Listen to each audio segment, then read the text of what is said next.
The water was supposed to be safe. Rebecca Matthews had been swimming in pools her entire life. But when she surfaced gasping, 7 months pregnant and fighting for air, she realized the hands pushing her down belonged to the one person who was supposed to protect her, her husband, the successful CEO, the man who brought her roses and worried about her health, the man who had just tried to drown her. What Rebecca didn't know was that a former Marine was watching from the shadows. What she couldn't imagine was that this accident was just the latest in a carefully orchestrated plan. And what would shock her to the core was discovering exactly how much her life was worth to the man who claimed to love her. $2 million. That's what Jonathan Matthews stood to gain if his pregnant wife died in a tragic accident. But Marcus Williams, the off-duty Marine working security that day, had seen combat in 3 different countries. He knew the difference between someone trying to help and someone trying to kill. This is the true story of a woman who discovered that the greatest danger to her life was sleeping in her bed every night. A story of systematic poisoning, staged accidents, and a husband who planned murder with the same precision he used for board meetings. But it's also a story of unexpected heroes, the power of believing women, and how sometimes the thing meant to destroy you becomes the thing that sets you free. This is Rebecca's story. And by the end, you'll understand why no woman should ever have to choose between trusting her instincts and trusting the man she married. Help, somebody help! The scream echoed across the empty pool deck like a gunshot. Rebecca Matthews surfaced gasping, her 7-month pregnant belly making every movement feel like swimming through concrete. The chlorinated water burned her throat as she struggled toward the pool's edge. Her lungs screamed for air. Above her, Jonathan's face showed no concern, only cold calculation. Careful, honey. You know you shouldn't be swimming alone in your condition? His voice carried that familiar tone, the one that made her question her own reality. But this time was different. This time, she'd felt his hands on her shoulders, pushing down, holding her under while her lungs begged for oxygen and her baby kicked frantically inside her. The silence stretched between them. Jonathan stood perfectly still in his expensive Navy suit. He'd come straight from the office. He'd said, to surprise her with lunch, some surprise. Rebecca's hands shook as she gripped the pool's concrete edge. The rough surface scraped her palms. John, I felt you. What did you feel, sweetheart? He crouched down beside her, but didn't offer his hand. You slipped. These pool decks get slippery when wet. The way she automatically checked the security cameras made her stomach clench. Red light off. Again. Always off when these accidents happened. The cameras that worked perfectly every other day of the year somehow malfunctioned whenever she got hurt. Staff Sergeant Marcus Williams had been replacing pool equipment in the storage room when he heard the commotion. 20 years of Marine training kicked in as he rounded the corner. A pregnant woman in distress. A man in an expensive suit standing over her, not helping. Red flags everywhere. Ma'am, are you all right? Marcus moved quickly. His work boots slapped against the wet concrete as he extended his hand to help her from the water. She slipped, Jonathan said smoothly, finally stepping forward. Pregnant women. You know how clumsy they get. Marcus's eyes met Rebecca's. In that split second, she saw something she hadn't seen in months. Someone who believed her without explanation. Someone whose instincts were screaming the same warnings hers were. Let's get you out of there, ma'am. Marcus's voice was steady, calm. The voice of someone who'd seen real danger and knew how to handle it. Rebecca accepted his hand gratefully. His grip was firm and warm. Safe. As he helped her up, she noticed his name tag. Williams, Security Services. Thank you, she whispered. Just doing my job. But his eyes never left Jonathan. Jonathan stepped closer, placing a possessive hand on Rebecca's shoulder, right where the bruises would form by tomorrow. I can take it from here. She's my wife. Of course, sir. Marcus handed Rebecca a towel from the nearby chair. Ma'am, you might want to sit down for a minute. That was quite a scare. Rebecca wrapped the towel around herself. Her wet swimsuit clung uncomfortably to her pregnant belly. The baby was still moving, restless, agitated, like he could sense the danger too. I'm fine, she said automatically, the programmed response. But Marcus was watching her face, reading the micro-expressions that Jonathan had trained her to hide. The slight flinch when Jonathan touched her. The way she automatically stepped back. the fear in her eyes that she tried to mask with a smile. "Are you sure?" Marcus asked. "Sometimes after a shock like that, people don't realize they're hurt until later." Jonathan's hand tightened on Rebecca's shoulder. "She's fine. Aren't you, sweetheart? Just a little clumsy spell."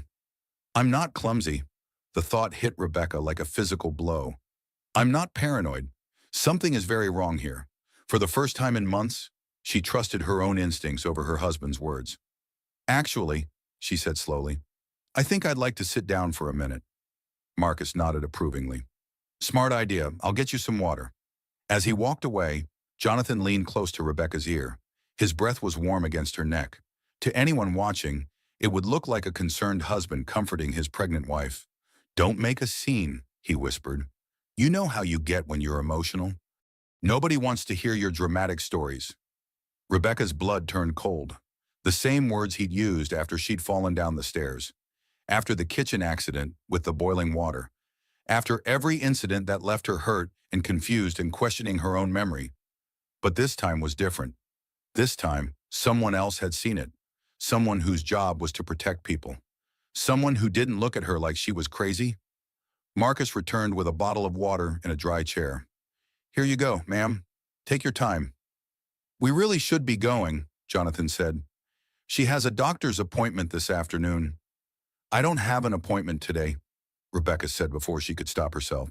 The silence that followed felt dangerous. Jonathan's smile never wavered, but something shifted behind his eyes. "Of course you do, honey. Dr. Mitchell. 3 o'clock. Remember we discussed it this morning." Had Rebecca's mind felt foggy, confused? The way it always felt after one of these incidents, like someone had scrambled her thoughts and left her unsure of what was real? But the water, the hands on her shoulders, the pressure, that had been real. Marcus was watching the exchange with professional interest, like he was filing away details for later. "Well," Marcus said carefully, "if you need anything, I'll be here for another hour or so. Pool maintenance doesn't stop for anyone." "Thank you," Rebecca said. She meant it. As Jonathan helped her gather her things, she caught Marcus's eye one more time. He nodded slightly, a small gesture that somehow felt like a promise. Walking to the car, Jonathan's grip on her arm was just tight enough to leave marks. To anyone watching, he was a devoted husband helping his pregnant wife. But Rebecca felt the warning in his fingers. "You embarrassed me back there," he said quietly as he opened her car door. "I nearly drowned. John, you slipped. There's a difference." He closed her door with just a little too much force. As they drove away, Rebecca watched Marcus in the side mirror. He was still watching them, still making mental notes, still believing what he'd seen instead of what he'd been told. For the first time in months, Rebecca didn't feel completely alone. The baby kicked again, strong and insistent, like he was trying to tell her something important. She was going to listen this time. The hospital's maternity ward smelled like antiseptic and fear. Rebecca sat on the examination table while Dr. Sarah Mitchell reviewed her chart with increasing concern. 3rd visit in 2 months, fall downstairs, kitchen accident with boiling water, now near drowning. "Mrs.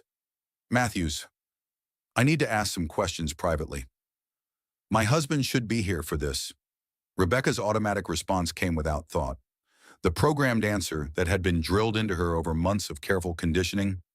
"Actually, let's start with just us." Dr. Mitchell's tone was gentle but firm. "Sometimes women feel more comfortable discussing certain topics without their partners present." Rebecca's heart rate spiked. Discussing what topics? What did Dr. Mitchell suspect? The doctor closed the chart and pulled up a chair. Face to face, eye to eye. "Rebecca, how did you really end up in that pool today?" The question hung in the air like smoke. Simple words that felt loaded with danger. "I slipped." The lie tasted bitter on her tongue. "With your husband standing right there. He was getting something from the car." Dr. Mitchell made a note. "But the security guard said your husband was poolside when you called for help." Rebecca's mind raced. What had Marcus told them? How much had he seen? "I don't remember exactly." Another lie. She remembered everything. The feeling of John's hands on her shoulders. The pressure pushing her down.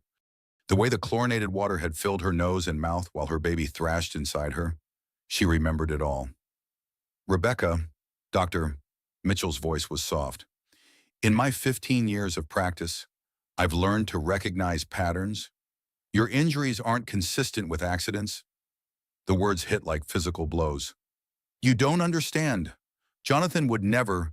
The bruising on your shoulders from today, those are grip marks from someone holding you underwater. The room spun. Rebecca gripped the edges of the examination table to keep from falling. Someone finally saw what she saw. Someone finally believed what she knew. I'm not crazy. The thought crashed through her mind like a wave. Someone finally sees what I see. Memory flooding began like a dam bursting. The first accident, the stairs. John had been behind her, his hand on her back. She'd thought it was support, protection, but the push had been so subtle, so quick. When she'd mentioned it, he'd looked at her with such wounded confusion. Sweetheart, why would I hurt you? You're carrying my child. But now, with Dr. Mitchell asking direct questions, the pattern emerged like a photograph developing in chemicals. The kitchen incident. John had bumped her arm just as she lifted the pot of boiling water. The liquid had splashed across her forearm, leaving angry red welts. He'd been so concerned, so helpful, rushing her to urgent care and explaining to the nurses how clumsy pregnant women could be. The car accident that wasn't quite an accident. John had grabbed the steering wheel suddenly, saying she was driving erratically. They'd swerved into oncoming traffic, missed a head-on collision by inches. He'd been furious with her for being so reckless with their unborn child's life. The vitamins, the special prenatal vitamins he insisted she take, twice the recommended dose. For the baby, he'd said, but they made her feel weak, dizzy, confused. When she'd asked her previous doctor about them, John had switched her to Dr. Mitchell, someone who didn't know her history, each memory reframed through the lens of intentional harm. Mrs. Matthews. Dr. Mitchell's voice seemed to come from far away. Are you all right? Rebecca realized she'd been silent for several minutes, lost in the maze of her own memories, seeing them clearly for the first time. The pregnancy app on my phone, she said suddenly. What about it? He monitors it obsessively. Every symptom, every appointment, every change in my body.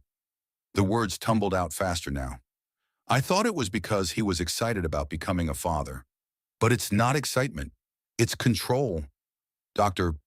Mitchell nodded encouragingly. What else? He knows exactly when I'm most vulnerable, when the baby's positioned in a way that makes it harder for me to move, when my balance is off, when I'm tired or emotional or... Rebecca's voice trailed off. When you're most likely to have an accident, yes, the admission felt like stepping off a cliff. Meanwhile, across town, Marcus Williams sat in his supervisor's office filing an incident report that would change everything.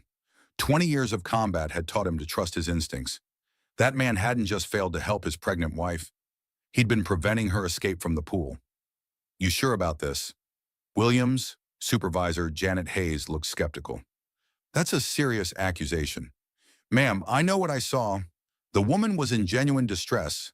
The husband was standing there watching, no attempt to help, no sign of concern. And when I got her out of the water, she had fresh bruising on her shoulders. Could have been from struggling in the water. No, ma'am. These were grip marks. Someone held her down.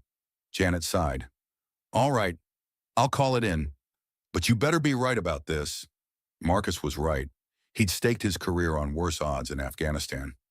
Back at the hospital, Rebecca sat alone in the examination room while Dr. Mitchell consulted with colleagues, hand on her belly, feeling the baby move. For the first time in months, she felt safe in the silence. The recognition terrified her. If she felt safe here, that meant she didn't feel safe at home. If she trusted Dr. Mitchell's questions, that meant she didn't trust John's answers. If she believed Marcus's concern, that meant she didn't believe John's explanations. The baby kicked again, stronger this time, like he was agreeing with her conclusions. Okay, little guy, she whispered. Mommy's starting to figure it out. Dr. Mitchell returned with a social worker and a police detective. Rebecca's heart hammered against her ribs. Rebecca, I'd like you to meet Detective Linda Ross. She specializes in domestic violence cases. Domestic violence? Rebecca's voice came out as a squeak. But I haven't been. John doesn't hit me. There are many forms of domestic violence, Detective Ross said gently. Not all of them leave visible bruises. The woman was around 40, competent, professional, kind. She reminded Rebecca of her college sociology professor, someone who'd seen enough to understand patterns but still cared enough to help individuals. Mrs. Matthews, would you be willing to tell me about today's incident? In your own words, Rebecca looked around the room. 3 professional women who believed her story without requiring proof, who saw the truth she'd been afraid to acknowledge. I felt his hands on my shoulders, she said quietly, pushing me down, holding me under the water. Detective Ross made notes. How long were you underwater? It felt like forever, but probably 30 or 40 seconds. Long enough for me to panic. Long enough for the baby to start kicking frantically. And your husband's explanation, that I slipped, that pregnant women are clumsy. But you don't believe that. Rebecca took a deep breath, the first honest breath she'd taken in months. No, I don't believe that anymore. The admission hung in the air like a declaration of independence. Outside, Jonathan paced the parking lot, checking his watch repeatedly. Rebecca had been in there too long. Doctor's appointments didn't take this long unless something was wrong, unless someone was asking the wrong questions. He pulled out his phone and dialed her number. No answer. He tried again. Still nothing. That was unusual. Rebecca always answered her phone. He'd trained her well. Something was happening, something that threatened his carefully constructed plans. He would have to accelerate the timeline. Inside the hospital. Rebecca's phone buzzed incessantly on the chair beside her. She ignored it. For the first time in months, she chose not to answer when Jonathan called. It felt like the most rebellious thing she'd ever done. The automatic doors of the hospital slid open with a soft whoosh. Jonathan strode through carrying a dozen red roses and wearing his most concerned expression. Margaret Matthews followed close behind, her pearl necklace catching the fluorescent lights. Where is she? Jonathan's voice carried just the right note of worried husband. Is the baby all right? The performance was flawless. Rebecca watched from her wheelchair as he approached the nurse's station.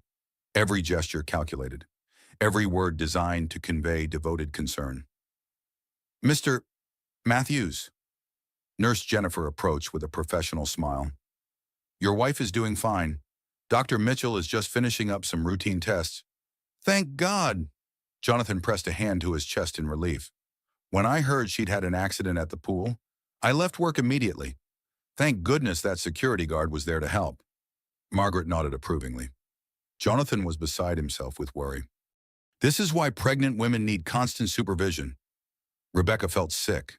They were talking about her like she was a child, a fragile, incompetent child who couldn't be trusted to swim in a pool without hurting herself. Dr. Mitchell appeared beside Rebecca's wheelchair. Mr. Matthews, I'd like to speak with you privately. Of course. Anything you need to know. Jonathan handed the roses to Margaret and followed Dr. Mitchell down the hall. Rebecca strained to hear their conversation, but they were too far away. She could only watch Jonathan's body language. The way he nodded gravely, the way he gestured expressively, the way he played the role of concerned husband. He was good at it.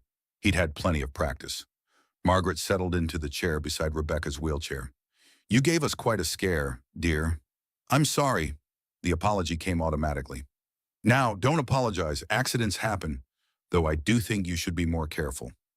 At your stage of pregnancy, a fall could be disastrous. The way she said it made Rebecca's skin crawl, like Margaret was already planning for disaster, already expecting the worst. Mrs. Matthews. A voice interrupted her thoughts. Marcus Williams stood in the doorway, holding his security cap. I wanted to check on you before I left my shift. Margaret looked him up and down with obvious disapproval. Are you the security guard? Yes, ma'am. I was the one who helped your daughter-in-law out of the pool. Well, thank you for that, though I'm sure she would have been fine. She's a strong swimmer. Marcus's eyes met Rebecca's. A silent question passed between them. Are you all right? Rebecca tried to communicate with her expression. I don't know anymore. Ma'am, Marcus said carefully, I've been working security for 5 years. I've seen a lot of pool accidents. Today was different. Margaret's smile became strained. Different how most people who slip in a pool surface immediately, they don't stay underwater for 30 seconds calling for help. The words hung in the air like an accusation. Margaret's face flushed pink. Are you suggesting something inappropriate, young man? No, ma'am. Just making an observation. Jonathan returned with Dr. Mitchell before Margaret could respond. His face was a mask of concern and confusion. Dr. Mitchell has some concerns about Rebecca's recent accidents, he said sadly. She thinks Rebecca might be suffering from pregnancy-related anxiety, making her more prone to incidents. Rebecca's blood turned cold. Pregnancy-related anxiety. A nice clinical way to say she was crazy, paranoid, imagining things. That's not what I said, Dr. Mitchell corrected firmly. But you did mention that hormonal changes can affect perception and memory, Jonathan continued smoothly. And Rebecca has been so emotional lately, so confused about things. He was twisting her words, taking legitimate medical concerns and reshaping them to fit his narrative, making Dr. Mitchell complicit in his gaslighting without her realizing it. Mr. Matthews, Dr. Mitchell said carefully, I'd like to schedule a follow-up appointment for Rebecca with our counseling services. Of course, whatever you think is best. Jonathan placed a protective hand on Rebecca's shoulder, right where the bruises from his grip were already forming. I just want what's best for my wife and baby. Marcus watched the interaction with growing unease. Something was wrong with this picture. The husband's words said one thing, but his body language said another. Well, Marcus said, I should get going. Mrs. Matthews, if you need anything, the security office has my contact information. Thank you, Rebecca said quietly. After Marcus left, Jonathan helped Rebecca into the car with exaggerated care. Margaret climbed into the back seat, still clutching the red roses. Such a nice young man, Margaret said, though he seemed to have some strange ideas about what happened. Security guards see conspiracy everywhere, Jonathan replied. Occupational hazard. As they drove home, Rebecca stared out the window and thought about Dr. Mitchell's words. Your injuries aren't consistent with accidents. The bruising on your shoulders, those are grip marks. Memory flooding intensified like a dam breaking. Every accident, every incident, every time John had been conveniently nearby when something went wrong, the stairs, his hand hadn't slipped. It had pushed. The kitchen, he hadn't accidentally bumped her arm. He'd timed it perfectly. The car, he hadn't grabbed the wheel to prevent an accident. He'd caused one. The vitamins. Making her take twice the recommended dose wasn't concern for the baby's health. It was something else entirely. Each memory reframed through the lens of intentional harm. You're quiet, sweetheart, Jonathan said, watching her in the rearview mirror. Just tired. Of course you are. Nearly drowning takes it out of a person. The way he said it, nearly drowning, like it was an established fact, like the official version of events that would go in reports and medical records. Not slipping in the pool anymore, nearly drowning, because that sounded more dramatic, more sympathy-inducing, more likely to make people focus on poor Jonathan, the devoted husband whose clumsy wife kept having accidents. Jonathan, Margaret said from the back seat, perhaps you should consider hiring someone to stay with Rebecca during the day, just until the baby comes. That's not necessary, Rebecca started. Actually, that's not a bad idea, Jonathan interrupted. Someone to keep an eye on you, make sure you don't have any more accidents. The word accidents sounded different now, threatening, like a promise rather than a concern. Rebecca's hand moved instinctively to her belly. The baby was quiet now, resting, trusting her to keep them both safe. But how could she keep them safe when she was only just beginning to understand the danger they were in? At home, Jonathan helped her upstairs to their bedroom. His grip on her arm was firm, possessive, the grip of someone who owned what he was holding. Rest, he said, kissing her forehead. I'll bring you some dinner later. After he left, Rebecca lay on their bed staring at the ceiling. The roses sat on her nightstand in a crystal vase. Beautiful. Perfect. Exactly what a loving husband would bring his wife after a traumatic accident. But roses had thorns. She picked up her phone to call her best friend Jessica, then hesitated. What would she say that she thought her husband was trying to hurt her? That the man who brought her roses and worried about her safety was actually planning something terrible? It sounded crazy, even to her. The phone controlled her behavior in ways she was only beginning to recognize. John had added tracking software for safety. He could see every call she made, every text she sent, every app she used. For her protection, he said, but protection from what she set the phone aside without calling anyone. Downstairs, she could hear Jonathan on a business call, his voice carried up through the heating vents, confident, authoritative, the voice of a successful CEO managing a growing company. But companies could fail. Successful men could make bad investments. Growing businesses could accumulate crushing debt. What would happen to a man like Jonathan if his perfect life started falling apart? What would he do to preserve the image he'd worked so hard to create outside her window? The sun was setting. Golden light streamed through the curtains, casting long shadows across the hardwood floor. Beautiful, peaceful, normal. The kind of scene that belonged in home decorating magazines. The kind of life other women envied. But beauty could hide darkness. Peace could mask danger. Normal could be the most terrifying thing of all. Rebecca closed her eyes and tried to quiet her racing thoughts. But the memories kept flooding back. Each one recontextualized. Each one revealing new layers of truth she'd been too afraid to acknowledge. The pattern was becoming clear, and she was finally ready to see it. Marcus Williams sat in his truck outside the hospital, staring at his phone. 3 hours since his shift ended, and he couldn't stop thinking about what he'd witnessed at the pool. 20 years of combat had taught him to trust his instincts. Something was very wrong with the Matthews marriage. He scrolled through his contacts and found Detective Linda Ross's number. They'd worked together on a vandalism case 6 months ago. She'd impressed him as someone who listened without judging. Ross, Detective, this is Marcus Williams, Security Services. We met on the Riverside Mall case. I remember. What can I do for you? I need to report a possible domestic violence situation. Pregnant woman. Her husband may be trying to hurt her.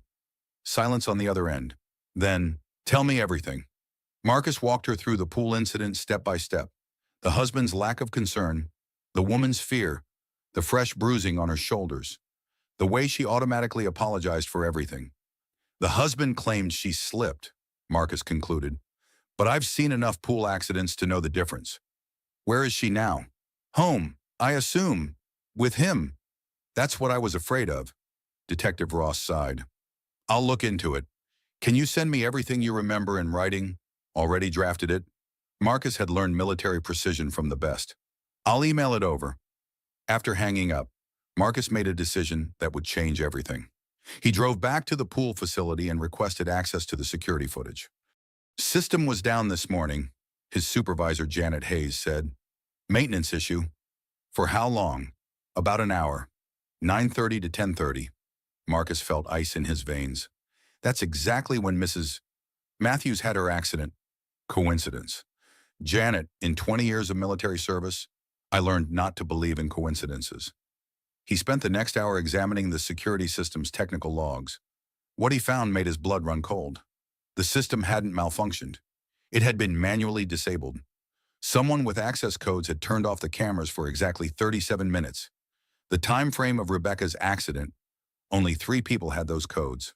Marcus, Janet, and the facility's owner, who'd given a temporary code to a member who'd requested access for a surprise pool party. Jonathan Matthews. Marcus printed everything. Camera logs, access records, timestamps. Then he called Detective Ross back. I need to see you tonight, he said. It's bigger than we thought. While Marcus gathered evidence, Rebecca lay in bed listening to Jonathan's phone conversation drift up through the heating vents. No, the pool thing didn't work either. Jonathan's voice was calm, businesslike. I know, but it has to look accidental. Rebecca's heart stopped beating. The insurance policy doesn't pay out for suicide. Remember, it has to be an accident or natural causes related to the pregnancy. Insurance policy. Her hands began to shake. $2 million is worth the wait, but we're running out of time. She's due in 8 weeks. Rebecca pressed her hand over her mouth to keep from making any sound. $2 million. He was talking about killing her for $2 million. The vitamins aren't working fast enough. I need something more dramatic, something that can't be traced back to me. The vitamins, the special prenatal vitamins he insisted she take, the ones that made her weak and dizzy and confused. No, I'm not having second thoughts. The company's hemorrhaging money. The investors are getting suspicious. This is the only way out. His company was failing. The successful CEO image was a lie, a performance designed to hide massive debt. Of course I'll be devastated. Tragic loss of a young mother. But these things happen. Pregnancy can be dangerous. Rebecca wanted to vomit. Her husband was planning her murder with the same tone he used to discuss quarterly reports. The Marine was a problem today, too observant, but security guards see what they want to see. A pregnant woman having an accident is more believable than conspiracy theories. Marcus. Jonathan saw Marcus as a threat. I'll handle it. Just have the paperwork ready.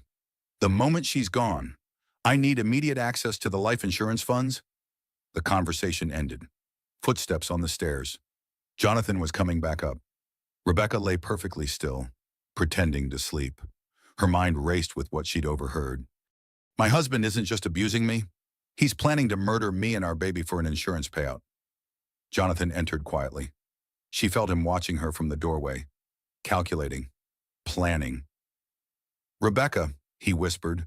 She didn't respond, kept her breathing steady and even. He approached the bed and stood over her for a long moment. She could feel his presence like a physical weight. Then he left, closing the door softly behind him. Rebecca waited until she heard his study door close before reaching for her phone. Her hands shook so badly she could barely type. She needed help, but who could she call? Who would believe her? Dr. Mitchell, Detective Ross, Marcus Williams. But Jonathan monitored her phone. Any call she made would be logged. Any text would be traced. Her phone buzzed with an incoming text from an unknown number. This is Marcus Williams from the pool. I have information you need to see. Can you meet safely? Rebecca stared at the message. Someone was trying to help. Someone who'd seen through Jonathan's performance. Someone believes me. Someone is trying to help. She typed back quickly. How did you get this number? Detective Ross gave it to me. We're working together. Can you get away tomorrow morning? Rebecca's mind raced. Jonathan had meetings all morning. Margaret was visiting her sister. She could make an excuse to run errands. Coffee shop on 5th Street, 10 a.m. I'll be wearing a blue jacket. I'll be there. Don't tell anyone about this message. Rebecca deleted the conversation immediately. Then she did something that felt revolutionary. She turned off her phone. For the first time in months, she severed the electronic leash that kept her connected to Jonathan's surveillance. The silence felt dangerous and liberating at the same time. She locked herself in the bathroom and ran water to mask any sound. Then she sat on the edge of the bathtub and whispered to her baby, Mommy's going to keep us safe. I promise. The baby kicked in response, strong and determined, like he understood the stakes. Tomorrow she would learn the truth about what her husband was planning. Tonight, she had to survive until morning. Outside her bathroom door, the house felt different, dangerous, like the walls themselves were watching her. But for the first time in months, Rebecca wasn't alone in her fear. Help was coming. She just had to live long enough to reach it. The coffee shop on 5th Street buzzed with morning activity. Rebecca sat in a corner booth, hands wrapped around a decaf latte, watching the door. Her blue jacket felt like armor against the autumn chill. Marcus Williams entered at exactly 10 o'clock.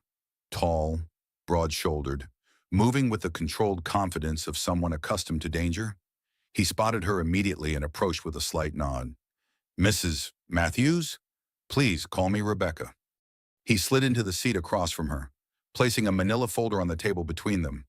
Ma'am, I need you to know that what we're about to discuss is serious. Life-threatening, serious. Rebecca's stomach clenched. I know. I heard him on the phone last night. Marcus's eyebrows rose. What did you hear? He's planning to kill me for the insurance money. $2 million. His company is failing, and he needs the payout to cover his debts. The words tumbled out in a rush. Saying them aloud made them real in a way that terrified her. Marcus opened the folder and spread documents across the table. security footage timestamps, access logs, insurance policy details. Ma'am, I've seen combat in 3 different countries. I know the difference between someone trying to help and someone trying to harm. Your husband was holding you under that water. But why would anyone believe us? He's a successful CEO. I'm just a pregnant wife who's had a series of accidents. Marcus pulled out his phone and showed her a recording app. Because we're going to get him to confess. Rebecca stared at the device. How? You're going to wear a wire. Get him talking about his plans. Military-grade equipment. Completely undetectable. The fury that built in Rebecca wasn't the explosive kind. It was cold, calculating, protective. Her hand moved instinctively to her belly. He's been trying to kill us. Yes, ma'am. And based on what you overheard, he's going to try again soon. Rebecca thought about the vitamins, the accidents, the systematic isolation from friends and family. The way she finally understood her loneliness hadn't been natural. He alienated everyone who cared about me, she said slowly. Friends who drifted away actually tried to warn me about him, but he convinced me they were jealous, dramatic, trying to cause problems in our marriage. Marcus nodded grimly. Classic abuser behavior. Isolate the victim. Make them dependent. Control their reality. But I have a law degree. I worked in marketing for 8 years. I'm not stupid. Intelligence has nothing to do with it. These predators are experts at psychological manipulation. They target strong, successful women because breaking them down feels like more of an accomplishment. The coffee shop door chimed, and Dr. Sarah Mitchell entered. Rebecca's heart rate spiked until she realized Marcus was waving her over. You called Dr. Mitchell. You need medical documentation of your injuries. And if things go wrong, you'll need someone who can testify about the pattern of abuse. Dr. Mitchell approached their table with obvious concern. Rebecca, how are you feeling today? Scared, but clearer than I've been in months. Dr. Mitchell sat down and reviewed the documents Marcus had spread across the table. This is comprehensive evidence. The insurance policy alone shows motive. But it's all circumstantial, Rebecca protested. Jonathan's too smart to leave obvious proof. That's why we need his confession, Marcus said. One recorded admission of his plans, and we have him. Rebecca studied the recording device. So small, so simple. The difference between life and death for her and her baby. What if he finds it? He won't. This is the same equipment we used for undercover operations in Afghanistan, designed to be undetectable even under hostile interrogation. The words hit Rebecca like a physical blow. Hostile interrogation. That's what her marriage had become. I'm not alone anymore, she whispered. People believe me and want to help. Marcus and Dr. Mitchell exchanged glances. Rebecca, Dr. Mitchell said gently, there's something else you need to know. I ran some tests on the vitamin samples you brought me. What kind of tests? The ones your husband insists you take contain more than prenatal vitamins. There are trace amounts of warfarin, a blood thinner that can cause weakness, dizziness, and in large doses, internal bleeding. Rebecca's world tilted. He's been poisoning me. Slowly, carefully, not enough to kill you outright, but enough to make you weak and confused, enough to make accidents more likely. The magnitude of Jonathan's planning became clear. This wasn't a crime of passion. It was a calculated, methodical attempt at murder that had been in progress for months. How long? Rebecca's voice came out as a whisper. Based on the levels in your system, probably since your second trimester. About 3 months. 3 months of systematic poisoning. 3 months of Jonathan watching her grow weaker while expressing concern for her health. 3 months of him insisting she take vitamins that were slowly killing her. Marcus reached across the table and covered her hand with his.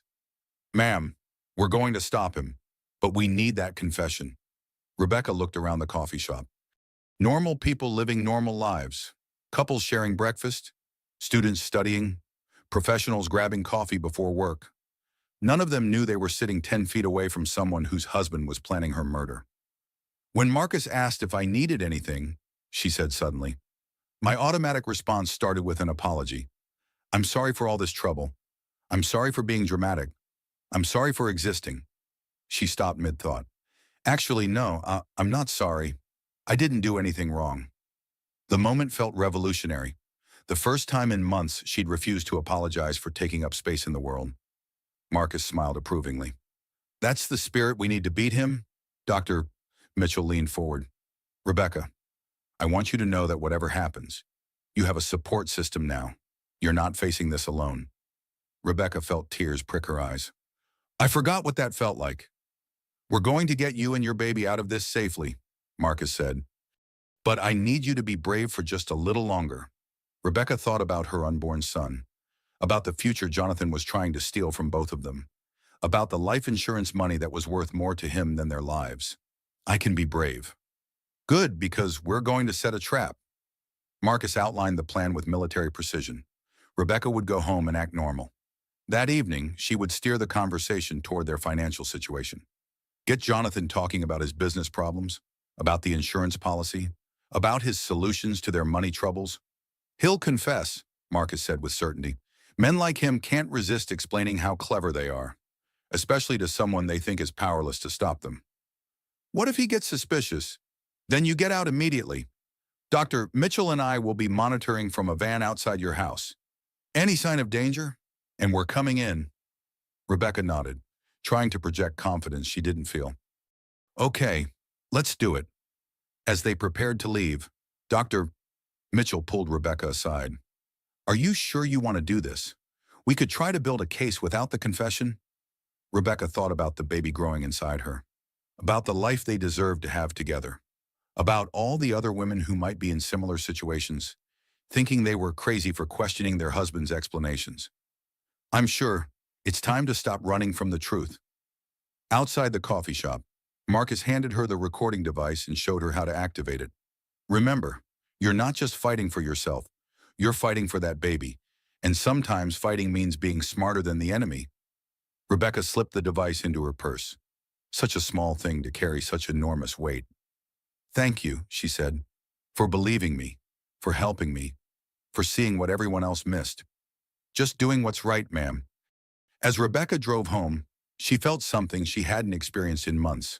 She wasn't alone anymore. She had allies. She had evidence. She had a plan. Tonight, she would get the confession that would save her life. Tonight, Jonathan's careful plans would finally unravel. The dining room candles flickered in the draft from the air conditioning. Rebecca had prepared Jonathan's favorite meal, herb-crusted salmon, roasted vegetables, and the expensive wine he'd been saving for a special occasion. Tonight felt special enough. Jonathan poured himself a generous glass of Bordeaux, while Rebecca sipped sparkling cider from a wine glass. The recording device tucked into her bra felt warm against her skin. This is lovely, sweetheart, Jonathan said, cutting into his salmon. What's the occasion? Do I need an occasion to cook for my husband? But her voice carried just the right note of uncertainty. The tone of a confused pregnant woman trying to please a man whose moods had become increasingly unpredictable. Of course not. I just meant never mind. Jonathan's smile didn't reach his eyes. You seem different lately. Different how? More defiant? I don't like it. The conversation was already heading in the right direction. Rebecca pretended to take the vitamins he'd set beside her plate, palming them instead. The relief she felt at breaking this one small rule showed her how controlled she'd become. John, can I ask you something? Of course, honey. Are we in financial trouble? Jonathan's fork paused halfway to his mouth. Why would you ask that? I've been thinking about the baby's future. College funds, insurance, that sort of thing. Rebecca kept her voice casual, wifely. I know your company's been under pressure lately. Every business faces challenges. Jonathan's tone sharpened slightly. But we're fine. You don't need to worry about money. But what if something happened to one of us? Would the baby be provided for? The question hung in the air like bait on a hook. Jonathan set down his wine glass and studied her face. What kind of something? I don't know. Accidents happen, especially during pregnancy. What if I had complications? What if? She let her voice trail off meaningfully. Jonathan leaned back in his chair, the predator sensing an opportunity. Well, we do have life insurance policies, substantial ones. How substantial? Enough to ensure the baby would never want for anything. Rebecca forced herself to look impressed rather than horrified. That's so thoughtful of you. Planning ahead like that, someone has to think about these things. You're so trusting. Rebecca, so innocent about financial realities. The condescension in his voice made her skin crawl, but she smiled and played the role of grateful wife. I'm lucky to have such a practical husband. Jonathan poured himself more wine. The alcohol was loosening his tongue exactly as Marcus had predicted. Sometimes I think you'd be better off without me, Rebecca said, following the script they'd rehearsed. Don't say that. But Jonathan's tone wasn't comforting. It was calculating. I mean it. I've been so clumsy lately. So much trouble. The pool incident today could have been serious. These things happen during pregnancy. Hormones affect balance and judgment. But what if next time I'm not so lucky? What if I actually drowned? Jonathan's eyes glittered in the candlelight. The insurance money would set me up for life. Rebecca's heart hammered against her ribs, but she kept her expression neutral. What insurance money? The policy we took out when you got pregnant. $2 million if something happens to you during pregnancy or childbirth. There it was, the admission she needed. $2 million. She tried to sound impressed rather than terrified. Jonathan's mask was slipping, the wine and his sense of superiority combining to make him careless. That money isn't for me, Rebecca. It's for the baby's future. What baby's future? If I'm dead, babies can survive at 7 months. Medical miracle. Tragic loss of mother during a complicated delivery. But the heir lives on. The words hit Rebecca like physical blows. He'd planned it all. Her death. The baby's survival just long enough to inherit. Then what? Another accident for an infant who couldn't tell anyone what he'd witnessed. You've really thought this through, she managed. I have to. The company's hemorrhaging money.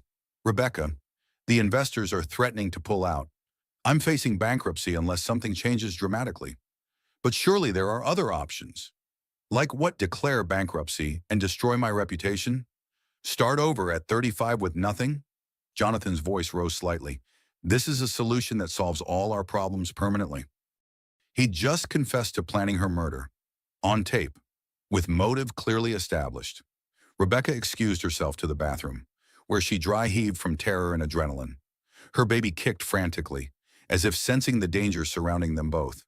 Outside the house, Marcus Williams sat in an unmarked van with Detective Ross and Dr. Mitchell, monitoring the audio feed from Rebecca's recording device. Jesus Christ, Detective Ross breathed. He's actually admitting it. We need more, Marcus said grimly. We need him to explicitly state his intention to kill her. How much more explicit can he get? Dr. Mitchell asked. Legally, he could claim he was speaking hypothetically. We need him to detail his actual plans. Back in the dining room, Rebecca returned to find Jonathan refilling his wine glass. His face was flushed from alcohol and the excitement of sharing his cleverness with someone he considered powerless to stop him. John, you mentioned the company's problems. Exactly how bad is it? Bad enough that without a substantial cash infusion in the next 60 days, we're done. And the insurance money would provide that infusion. $2 million would cover the immediate debts and provide enough operating capital to last until the next round of investors. But what if the insurance company investigates? They do that sometimes, don't they? Jonathan smiled the smile of a man who'd thought of everything. Pregnant women have accidents, especially clumsy ones with a history of falls and mishaps. Who's going to question another tragic incident? The security guard from today seemed suspicious. Jonathan's expression darkened. Marcus Williams? Yes, he could be a problem, but security guards see what they want to see. And unfortunately, sometimes good Samaritans have accidents too. Ice flooded Rebecca's veins. Jonathan was threatening Marcus now. You would hurt someone who tried to help me. I would protect my family's future by any means necessary. How exactly would you handle the insurance situation? Jonathan leaned forward conspiratorially. Drowning is perfect. No forensic evidence. No signs of struggle if done correctly. Pregnant women sometimes panic in water. Tragic but believable. But I'm a good swimmer. Not when you're weak from blood thinners. Not when you're disoriented from the special vitamins I've been giving you. Rebecca's world tilted. He was confessing to the systematic poisoning too. The vitamins, warfarin, just enough to make you weak and confused. Not enough to be obvious in an autopsy. The perfect setup for a believable accident. Outside in the van, Detective Ross was already calling for backup units to surround the house. "We have enough," she said into her radio. "Move in on my signal." But Jonathan wasn't finished confessing. "The beautiful thing about the plan," he continued, "is that everyone will feel sorry for me. Tragic young widower. Lost his wife and nearly lost his child too. I'll get sympathy, support.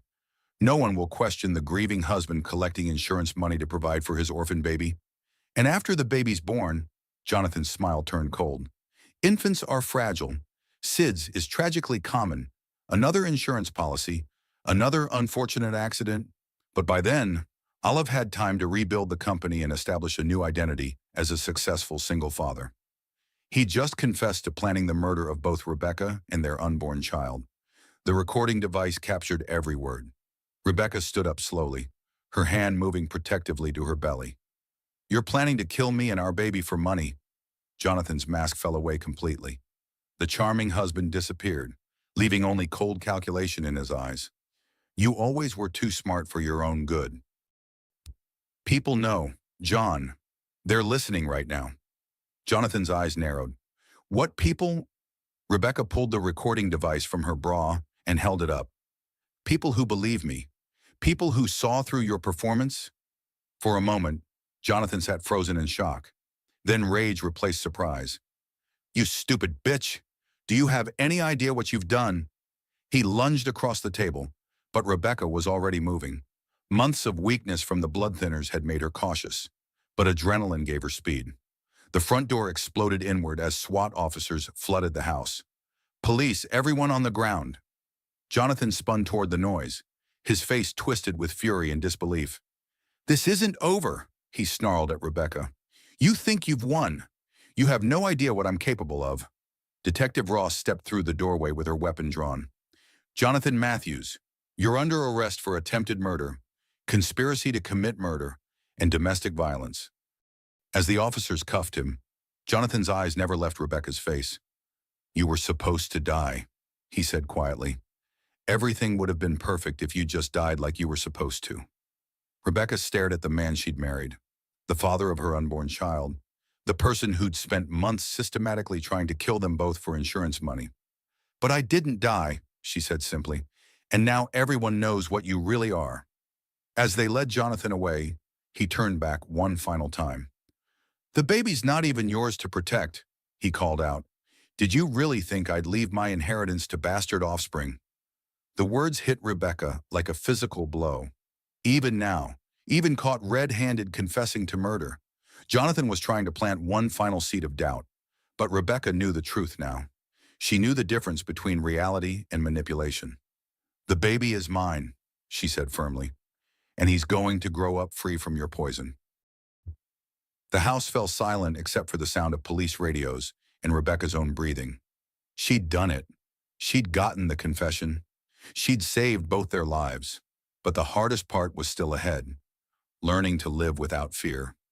The police station's fluorescent lights buzzed overhead as Rebecca gave her statement for the third time. Detective Ross sat across from her, occasionally asking for clarification, but mostly just listening to the methodical recounting of months of systematic abuse. "The vitamins started in my second trimester," Rebecca said, her voice steady now. "He said they were specially formulated for high-risk pregnancies. I trusted him." "The blood tests confirm warfarin in your system," Detective Ross replied. "Enough to cause the symptoms you described, but not enough to be immediately fatal." He was patient, methodical. Most domestic abusers escalate gradually. It's part of the conditioning process. Outside the interview room, Marcus Williams paced the hallway. Dr. Mitchell sat nearby, updating Rebecca's medical file with the evening's revelations. "How's she holding up?" Marcus asked. "Better than expected." The recording gave her something concrete to hold on to, proof that she wasn't imagining things. "And the baby wearer's strong heartbeat, active movement.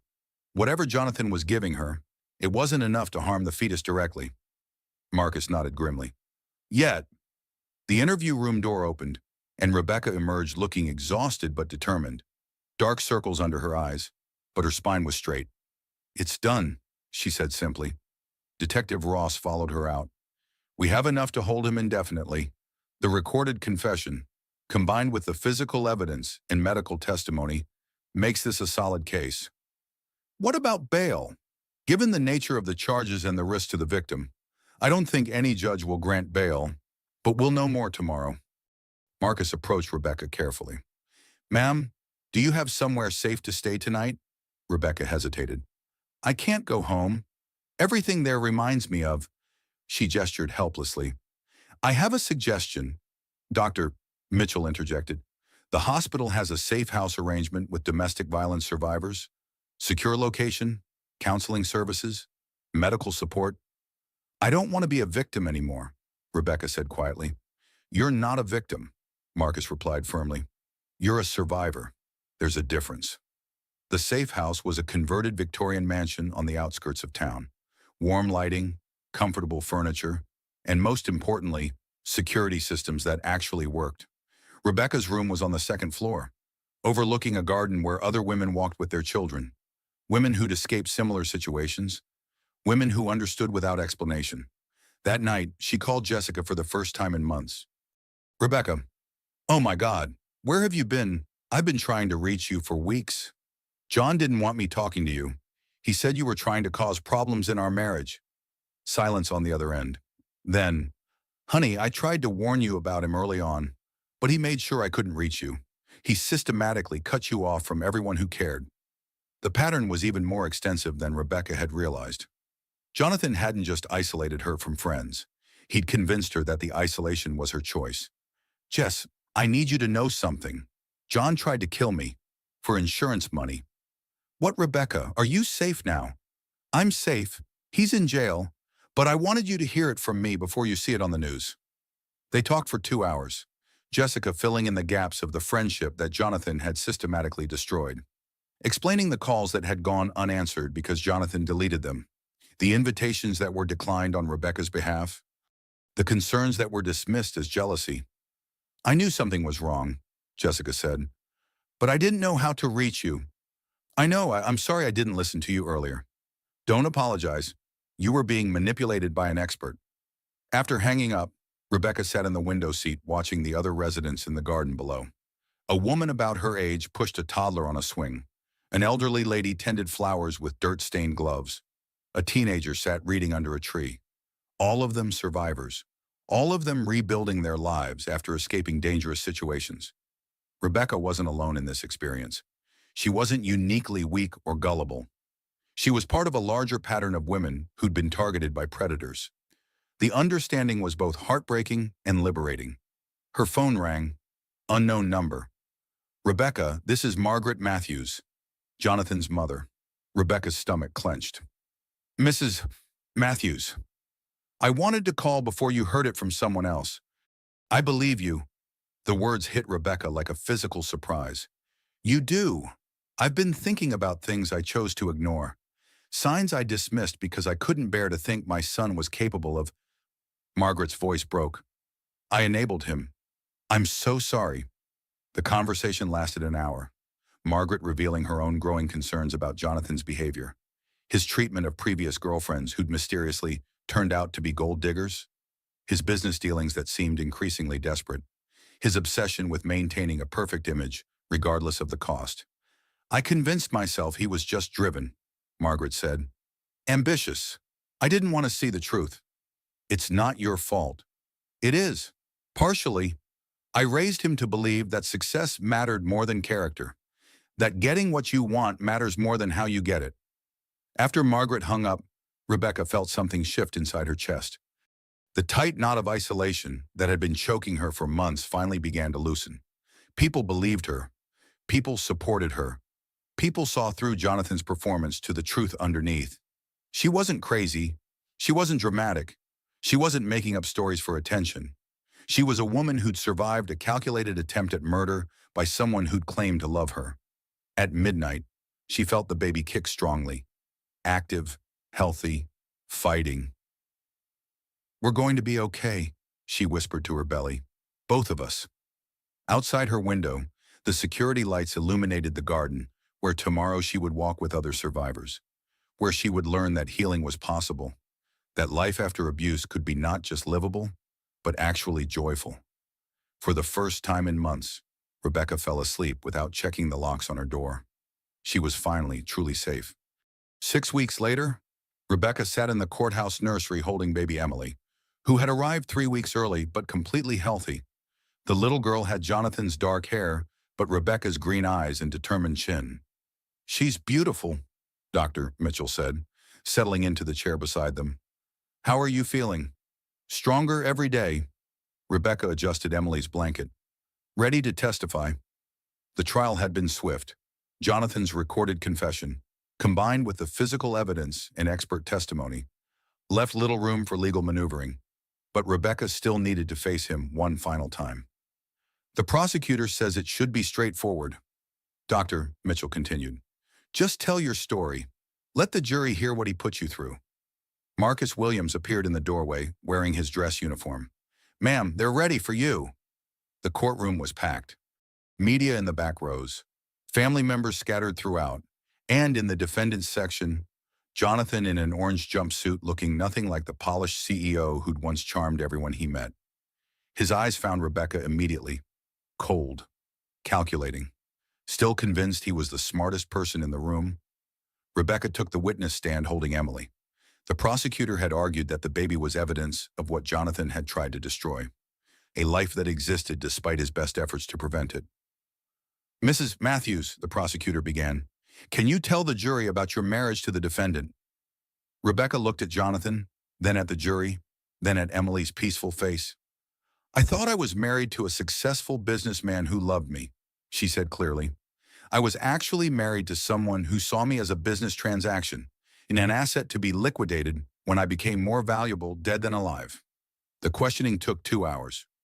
Rebecca's voice remained steady as she detailed the systematic poisoning, the staged accidents, the psychological manipulation designed to make her question her own sanity.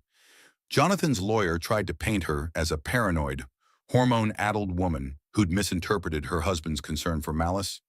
"Isn't it possible," the defense attorney suggested, "that you suffered from pregnancy-related anxiety that caused you to misperceive normal accidents as something sinister?" Rebecca looked directly at Jonathan as she answered, "I suffered from husband-related terror that caused me to fear for my life and my baby's life, because my husband was systematically trying to kill us for insurance money."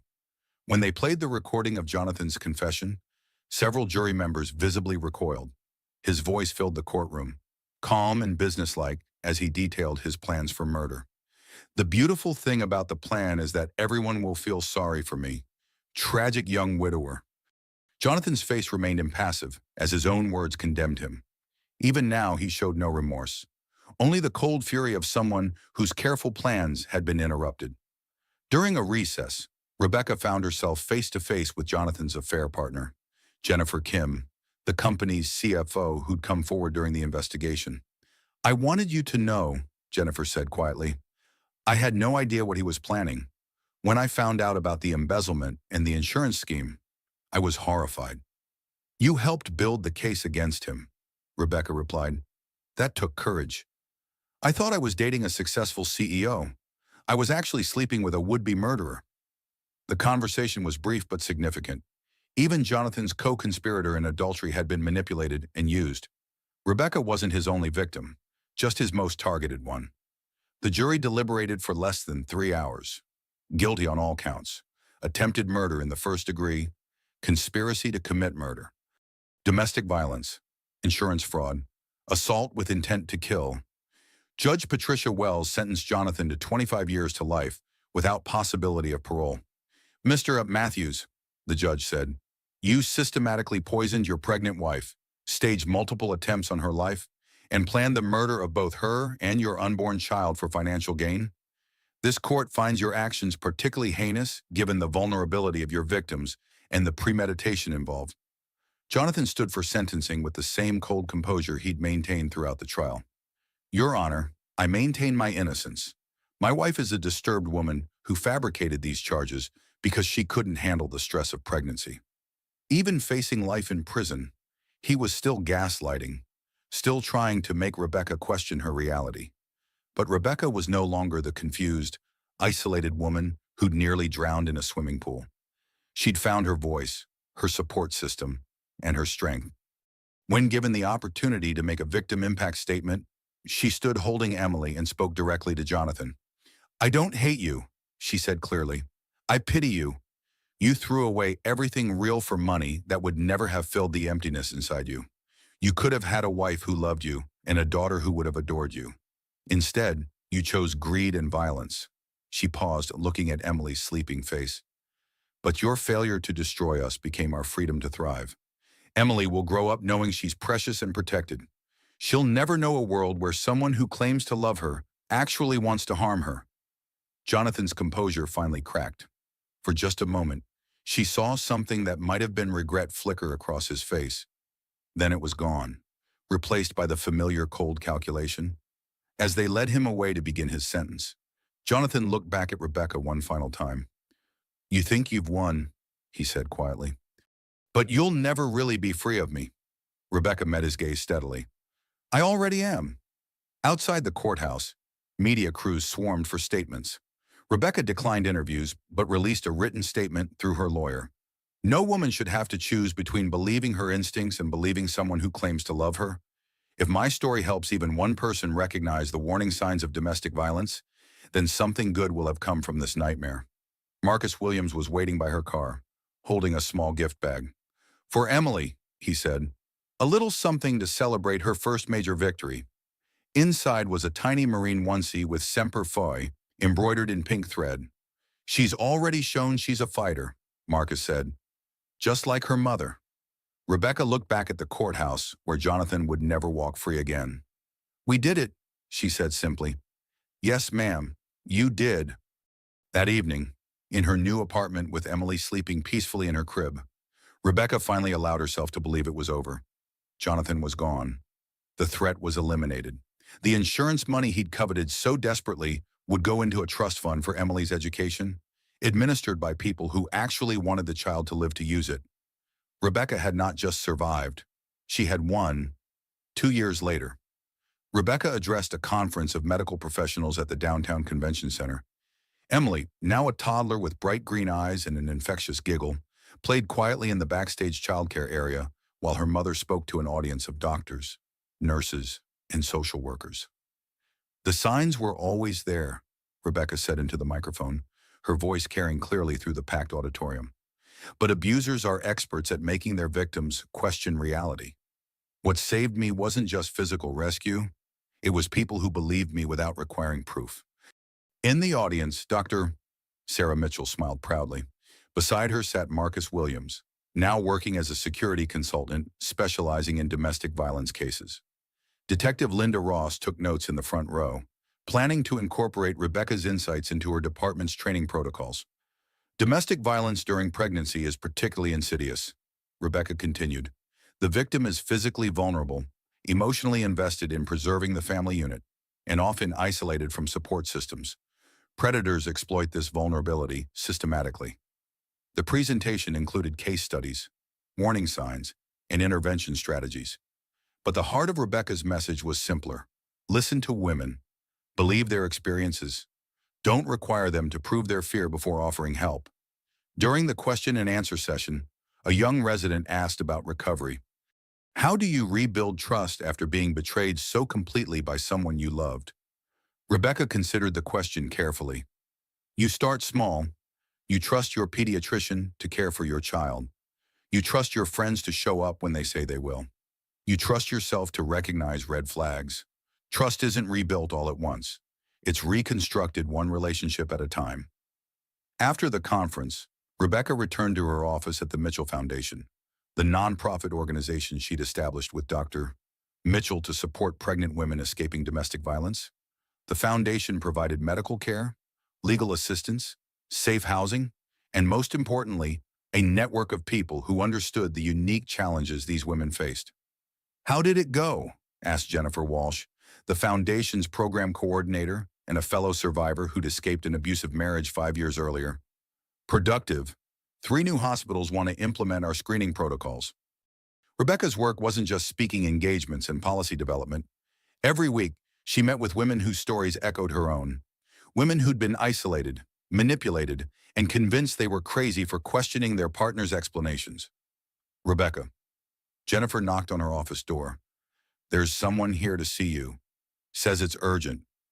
The woman in the waiting room was about Rebecca's age, heavily pregnant and visibly shaken.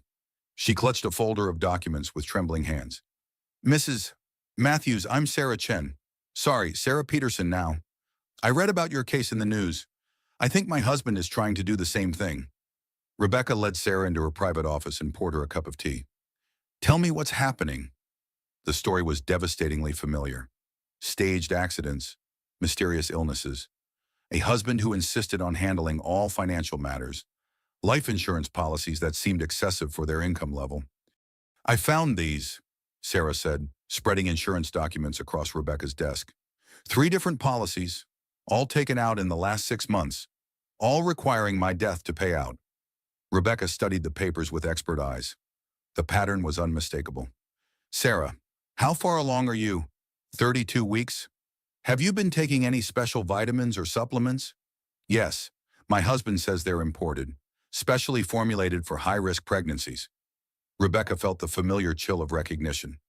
"I'd like to have those tested, and I think you should see a doctor today. But what if I'm wrong? What if I'm being paranoid? Then you'll have peace of mind. But if you're right, every day you wait increases the danger." Rebecca spent the next 3 hours walking Sarah through the same support network that had saved her own life. Dr. Mitchell examined Sarah and found trace amounts of the same blood thinner that Jonathan had used. Detective Ross opened an investigation based on the insurance evidence and Sarah's testimony. By evening, Sarah's husband was in custody and Sarah was safe in the Foundation's emergency housing. "You saved my life," Sarah said, holding Rebecca's hands as they said goodbye.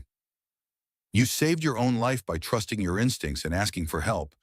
I just provided the roadmap." At home that night, Rebecca tucked Emily into her crib and marveled at how normal their life had become. Bedtime stories and bath time and the beautiful mundane routine of single motherhood. Emily babbled happily, reaching for the mobile Marcus had installed above her crib. Little airplanes and helicopters that rotated slowly while playing soft music. "Uncle Mark spoils you," Rebecca said, kissing her daughter's forehead. Marcus visited regularly, not romantically, but as family. The guardian angel who'd become something more precious, a friend who'd seen her at her most vulnerable and chosen to help rather than exploit. He'd been awarded civilian recognition for his intervention in Rebecca's case. But more importantly, he'd found his post-military calling helping other domestic violence survivors navigate the complex intersection of law enforcement, medical care, and legal proceedings. "Mama," Emily said clearly, reaching up with chubby arms. "Yes, baby. Mama's here." Rebecca settled into the rocking chair beside Emily's crib. This had become their evening ritual, a few minutes of quiet connection before sleep. "I survived the worst thing imaginable," Rebecca whispered. "And look what we built from the ashes." Outside, the evening light filtered through the curtains of their small apartment. Safe, secure, filled with the sounds of normal life. Rebecca's phone buzzed with a text from Jessica. "Girls' night Friday, bringing wine for us? Apple juice for you if you're still nursing." Normal friendship, normal concerns, normal life. Rebecca typed back, "Perfect. Emily loves Aunt Jess visits." As Emily drifted off to sleep, Rebecca allowed herself to fully appreciate how far they'd traveled from that terrifying day at the pool. Jonathan was serving his sentence in a maximum security prison. The insurance money had been forfeited to the state and donated to domestic violence prevention programs. Rebecca had rebuilt her life not just as a survivor, but as someone who helped other women survive. Emily would grow up knowing she was wanted, protected, and cherished. She would never question whether the people who claimed to love her actually meant her harm. That was victory enough for any lifetime. But Rebecca's work wasn't finished. Tomorrow, there would be another woman who needed help recognizing the difference between love and control. Another family that needed saving. Another chance to turn survival into purpose. Rebecca had learned that healing wasn't a destination, it was a practice. And helping others heal was part of her own ongoing recovery. She was no longer just a woman who'd survived domestic violence. She was a woman who'd transformed that survival into a lifeline for others. 4 years after the trial, Rebecca stood at the edge of the same swimming pool where Jonathan had tried to kill her. But everything else had changed. Emily, now 4 years old with pigtails and water wings, splashed happily in the shallow end while Rebecca watched from a poolside chair. Other families filled the deck, parents coaching children, teenagers playing volleyball, elderly couples reading in the shade. Normal, safe, joyful. "Mama, watch me," Emily called, demonstrating her newfound ability to put her face underwater for 3 whole seconds. "I'm watching, sweetheart. You're so brave." Marcus Williams sat in his familiar lifeguard chair, now employed full-time as the facility's head of security. His presence had transformed the pool from a place of trauma into a symbol of protection and healing. "She's a natural swimmer," Marcus called out, "just like her mother." The irony wasn't lost on Rebecca. The place where she'd nearly died had become the place where her daughter learned fearlessness. "Uncle Mark, will you swim with me?" Emily asked, paddling toward the lifeguard station. "In a few minutes, kiddo. Uncle Mark has to watch all the other swimmers first, but then we'll practice your backstroke." Emily grinned and swam back to Rebecca, chattering excitedly about fish kicks and bubble breathing. Her comfort in the water was absolute, unmarked by the terror that had once filled this same space. Rebecca's phone buzzed with a message from Dr. Mitchell. "Conference call went well. The Peterson Foundation wants to fund 3 more safe houses. Your testimony made the difference." Sarah Peterson had not only escaped her abusive marriage, but had become a major advocate and donor for domestic violence prevention. Her husband had received a similar sentence to Jonathan's, and Sarah had used her freedom to build something meaningful from her survival. "Mrs. Matthews." A young woman approached hesitantly. She looked familiar, but Rebecca couldn't place her. "Yes, I'm Amanda Brooks. I was a jury member in your husband's trial 4 years ago." Rebecca's breath caught. She remembered the young woman's face from the jury box. Earnest, attentive, obviously affected by the testimony she'd heard. "I wanted to thank you," Amanda continued. "Your testimony helped me recognize what was happening in my own relationship. I left him 6 months after the trial." The ripple effects never stopped surprising Rebecca. Her willingness to speak publicly about her experience had created waves of recognition and action in ways she never anticipated. "I'm glad you trusted your instincts," Rebecca replied. "How are you doing now? Married to someone wonderful? 2 kids, a life I never could have imagined when I was stuck in that first relationship." Amanda paused. "I tell people about your case sometimes. How you showed that successful, educated women can be targeted too. It's not about intelligence or strength. It's about predators who exploit trust." After Amanda left, Rebecca reflected on the unexpected ways her story had traveled. Letters from women around the country, speaking requests from universities and medical schools, policy changes in hospitals and police departments. But the most meaningful impact was sitting right in front of her, giggling as she tried to catch pool noodles. Emily would grow up in a world where domestic violence was discussed openly, where warning signs were taught in schools, where believing women's experiences was considered normal rather than radical. "Mama, why are you smiling?" Emily asked, swimming over with a curious expression. "Just thinking about how much I love our life." "Me too. Can we come swimming every day?" "Maybe not every day, but definitely whenever you want." The afternoon sun began to set, casting golden light across the pool deck. Other families started packing up their belongings, calling to children, gathering towels and sunscreen. Marcus climbed down from his lifeguard chair and approached their table. "How was your first day back here?" he asked Rebecca quietly. "Healing, full circle." "And how's our little fish doing?" He ruffled Emily's wet hair. "Uncle Mark, I can hold my breath for 5 seconds now. Want to see?" "Absolutely. But how about we do it in the shallow end, where Mama can see you clearly?" Rebecca watched Marcus guide Emily to safer water, his protective instincts as strong now as they'd been 4 years ago, when he'd pulled a drowning pregnant woman from the same pool. He'd become family in ways that had nothing to do with romance and everything to do with choosing to show up consistently for people who needed him. Emily called him Uncle Mark, but he functioned more like a grandfather, steady, reliable, unconditionally supportive. As they prepared to leave, Rebecca gathered their pool bags and towels. Emily ran ahead, chattering about fish kicks and diving lessons, her voice echoing off the water with pure joy. "Same time next week?" Marcus asked. "Definitely. This is going to be our summer tradition." Walking to the car, Emily slipped her small hand into Rebecca's. "Mamane, was this the pool where the bad man tried to hurt you?" Rebecca had been dreading this question, but Emily's matter-of-fact tone made it easier to answer honestly. "Yes, your sweetheart. This is where Uncle Mark saved us. But now it's where I learned to swim." "That's right. Sometimes scary places can become happy places when we fill them with new memories." Emily considered this seriously. "Like how our old house was scary, but our new house is happy." Exactly like that. They drove home through familiar streets lined with maple trees and white picket fences. Their apartment was small but bright, filled with Emily's artwork and photos of their extended chosen family. Dr. Mitchell, Marcus, Jessica, the other survivors they'd met through the foundation. After dinner, Rebecca helped Emily into her pajamas, and they settled onto the couch for their evening reading time. Tonight's book was about a little girl who learned to be brave in the water. The little girl was scared at first, Rebecca read, but her teacher showed her that she was stronger than she knew. "Like you, Mama. Like both of us, sweetheart." As Emily drifted off to sleep, Rebecca checked her emails. 3 new requests for speaking engagements, 2 applications for emergency housing assistance, 1 message from a prosecutor in another state asking for consultation on a similar case. The work continued. The ripples spread outward. But tonight, Rebecca allowed herself to simply sit in the quiet happiness of their ordinary evening. Emily's soft breathing from the next room, the distant sound of traffic, the security of locked doors and functioning alarm systems. Peace felt as revolutionary now as survival had 4 years ago. Rebecca's phone rang. Dr. Mitchell's name appeared on the screen.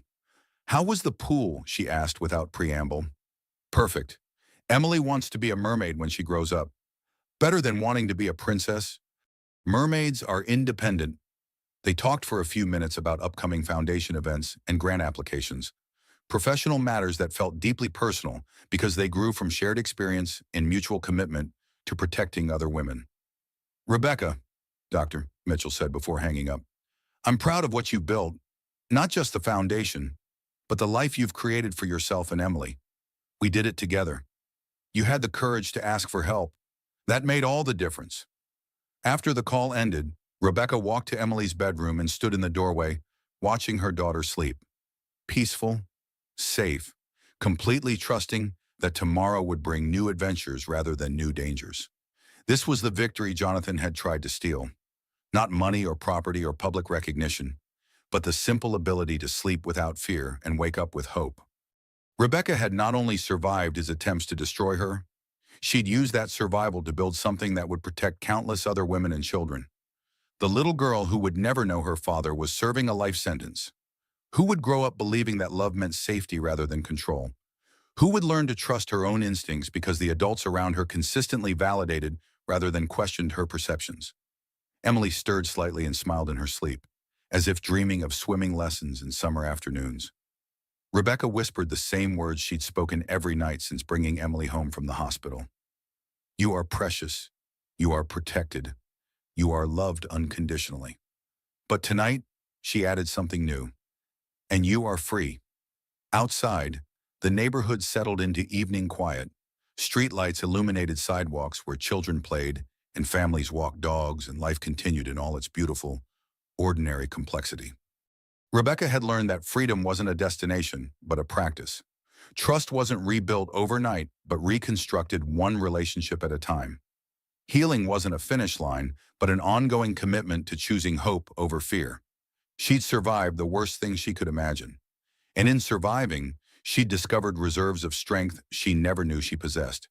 But more than that, she'd learned that survival could become service, that personal healing could fuel social change, that one woman's courage to speak truth could create space for countless others to do the same.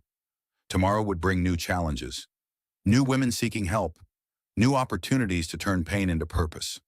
But tonight, Rebecca Matthews, survivor, advocate, mother, simply allowed herself to rest in the quiet joy of a life reclaimed. She had kept her promise to the baby she'd carried through those terrifying months. They were both safe. They were both free. They were both home. And that was victory enough for any lifetime. Rebecca's courage to speak her truth has saved countless other women from similar fates.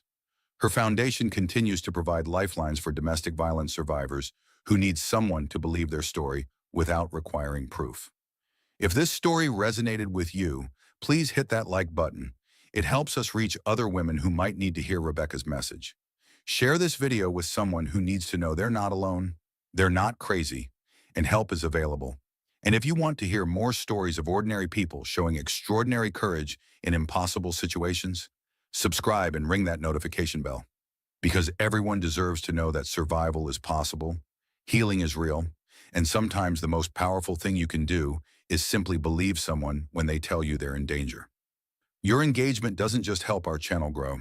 It helps these vital stories reach the people who need them most. Thank you for listening.